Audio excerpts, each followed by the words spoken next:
Aujourd'hui, c'est le lancement de l'académie USHB, dont le président est Ousmane Thiongane, ancien international de football, capitaine de l'équipe nationale du Sénégal, avec Mamar et moi-même, Lamine Boub, qui avons commencé depuis le début à faire des détections pour que l'académie puisse avoir des joueurs capables de commencer, parce que c'est une académie qui aura un internat plus tard et une équipe qui va compétir avec les académies et une équipe qui va être là pour préparer tout ce qui porterait à faire de ces jeunes de grands footballeurs, de bons footballeurs et des hommes surtout, parce que ce sera un peu le sport-étude.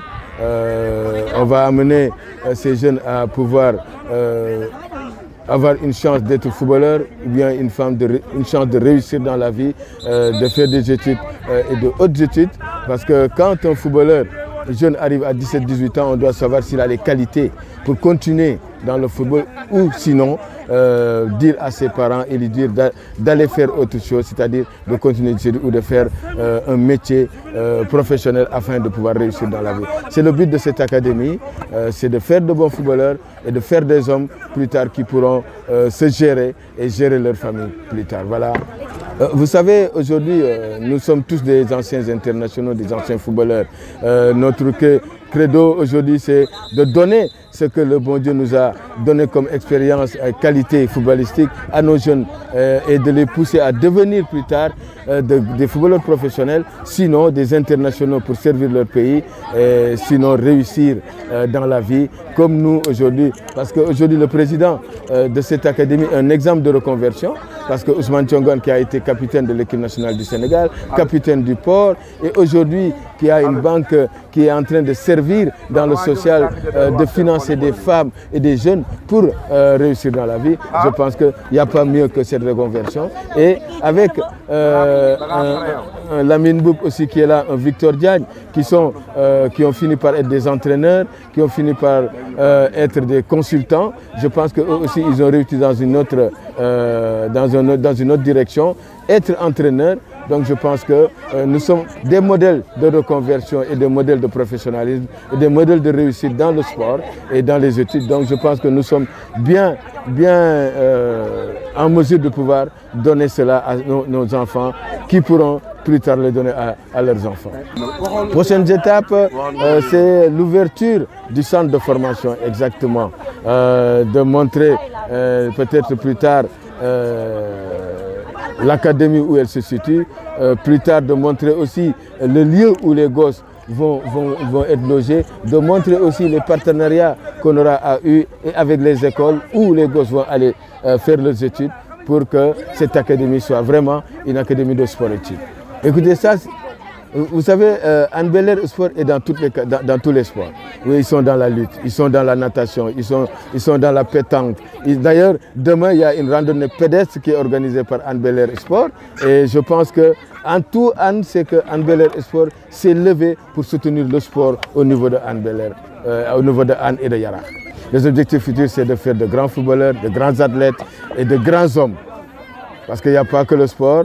Peut-être que demain, il y a des joueurs qui réussiront peut-être dans les études, qui pourront être demain des directeurs de société, ou bien être des entraîneurs, ou bien être peut-être même un président de la République. Pourquoi pas? Une fin de championnat mouvementée, avec beaucoup de cas qui finalement ont eu à mettre les supporters et les dirigeants dans le désarroi, mais que la Ligue professionnelle a fini par régler. Un championnat qui s'est disputé de bout en bout avec deux équipes, le Jaraaf et le Teungueth FC au haut du tableau, et de bout en bout aussi pour la relégation, parce que on a vu le Casa Sport être relégué, qui est sauvé, c'est Mbour qui est relégué. Donc je pense que Djambar qui est relégué, et ça fait très mal pour les académies, parce que Djambar c'est une référence des académies. Je pense que c'est l'académie qui a montré le chemin à toutes ces autres académies qui sont là, donc qui sont reléguées. Mais on peut comprendre que ces académies sont là pour faire des footballeurs qui vont à l'extérieur. Hein? D'ailleurs, à 17-18 ans déjà, il y a ces joueurs qui transitent à l'extérieur. Donc je me dis qu'aujourd'hui, c'est la cause pourquoi ces deux équipes ont été au bas du tableau du championnat. Mbour, c'est la deuxième année qu'ils ont essayé de se sauver, mais ça n'a pas été. Donc, ce qui veut dire qu'il y a un laisser-aller qui a été laissé depuis les années précédentes et qui n'ont pas cherché à se relever. Tandis qu'au haut du tableau, on a vu plusieurs situations où le Jaraaf pouvait gagner des matchs, des pénaltys ratés, des occasions ratées, ce qui a fait que le Teungueth FC les a lâchés. Et Teungueth, c'est de la persévérance. C'est le bon comité qui a suivi ces joueurs, c'est le bon président, c'est le bon entraîneur, c'est le bon joueur du championnat et de bons supporters qui ont suivi leur équipe. Et c'est pourquoi Teungueth aujourd'hui est allé se percher au plus haut du tableau du championnat et être champion. Et nous leur souhaitons à ces deux équipes, le Jaraaf et Teungueth FC, qui sont en Coupe d'Afrique, d'aller en préliminaire et de se qualifier et de pouvoir donner la chance au Sénégal. Écoutez, ce n'est pas un mauvais choix parce qu'on pensait pouvoir mieux se balader dans le championnat français, parce qu'il faut le dire, le championnat anglais est beaucoup plus élevé que le niveau du championnat français. Donc, mais c'est une question d'adaptation. Parce que Ismaïla n'a pas démérité, il a eu à jouer, mais vous savez, dans une équipe comme Marseille, il y a l'influence des supporters, il y a les entraîneurs qui sont influencés par les dirigeants. Et aujourd'hui, quand un entraîneur voit qu'un joueur ne le satisfait pas par rapport à ce qu'il attend de lui, il a tendance à le mettre sur le banc. C'est comme, je dirais, des sélections nationales. C'est un choix d'entraîneur. Il y a des joueurs qui sont meilleurs peut-être que ceux qui sont pris, mais l'entraîneur pense que ce sont ces joueurs-là qui pourraient faire ce qu'il voudrait dans un terrain de football.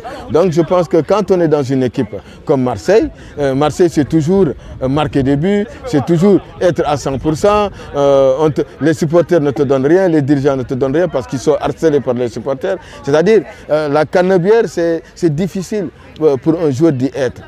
On a vu des joueurs sénégalais qui ont été à Marseille et qui ont fait les beaux jours de Marseille comme Boubacar Sarr Locotte, Pape Fall ou bien Abdoulaye Diallo.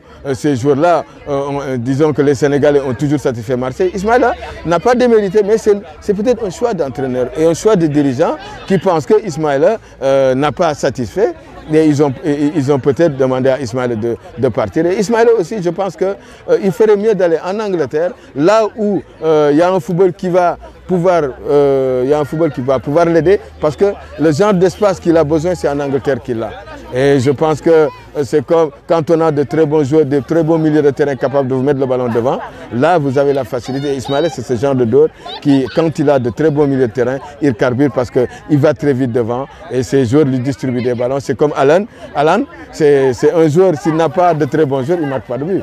Ah, donc, parce que ses capacités individuelles à faire la différence sont limitées techniquement. Donc sa force, c'est de recevoir des ballons et de les mettre au fond. Moi, je pense qu'Ismaïla a fait le bon choix de retourner en Angleterre, comme Iliman, qui était aussi en Angleterre, mais qui était dans une division inférieure. Aujourd'hui, il va dans une division supérieure et il va y retrouver un collègue de l'équipe nationale, Gana Gueye. Je pense que ça va être beaucoup plus facile pour lui. Et c'est un joueur aussi qui a beaucoup apporté à Marseille, mais c'est le même cas. Marseille, ils sont exigeants. Ils sont exigeants. Quand tu es là-bas, c'est pour tout le temps te donner à 100%. Quand c'est mi-figue, mi-raison, là, je pense que ce sont les supporters, c'est les dirigeants qui bousculent l'entraîneur. Et après, le choix, c'est le directeur sportif qui dit il faudra le transférer ou bien il faudra partir. Mais ce n'est pas un mal, c'est plutôt un bien. Ils ont fait, il a eu déjà Ismaïla à FR Metz. Il avait connu le championnat français. Maintenant, je pense que le fait d'avoir été en Angleterre et d'avoir eu beaucoup d'allant là-bas, parce qu'il a été super bon en Angleterre, maintenant Marseille, ce n'est pas le cas, mais il peut se refaire. Il y a l'équipe nationale qui est là pour le pousser et pour les pousser tous les deux. Donc je pense que s'ils font de bonnes choses en équipe nationale, dans les clubs où ils vont, avec le soutien de leurs partenaires, ils pourront faire mal. Parce que c'est deux jeunes joueurs qui peuvent vraiment beaucoup apporter à notre équipe nationale. Et je vais dire une chose, moi, en tant qu'entraîneur, si je ne vois pas un jeune capable de faire ce que le vieux fait, je mettrai toujours le vieux.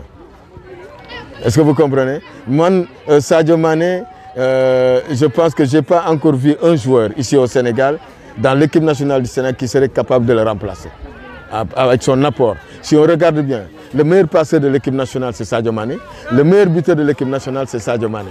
Alors, donc il faudra penser à ça.